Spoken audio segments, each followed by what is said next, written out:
गेल्या काही वर्षांमध्ये क्रेडिट कार्ड हा शब्द आता रूटीन झालेला आहे. सर्वसमावेशक झालेला आहे, की 10-20 वर्षामध्ये बँका आणि एन-बी-एफ-सी कंपन्या यांनी तुम्हाला, आम्हाला सर्वसामान्यांना या क्रेडिट कार्डची एवढी भुरळ पाडलेली आहे, की तुम्ही आम्ही अक्षरशः या क्रेडिट कार्डचे गुलाम झालेलो आहोत.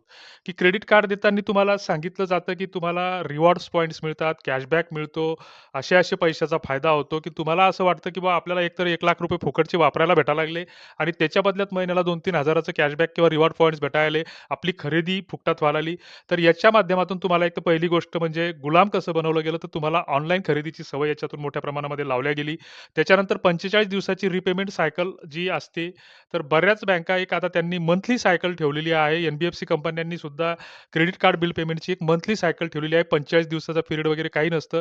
की तुमचं जर 10 तारखेला बिल जनरेट होत असेल, तर 10 तारखेच्या आत पुढच्या महिन्याचं तुम्हाला ते पेमेंट करावं लागतं.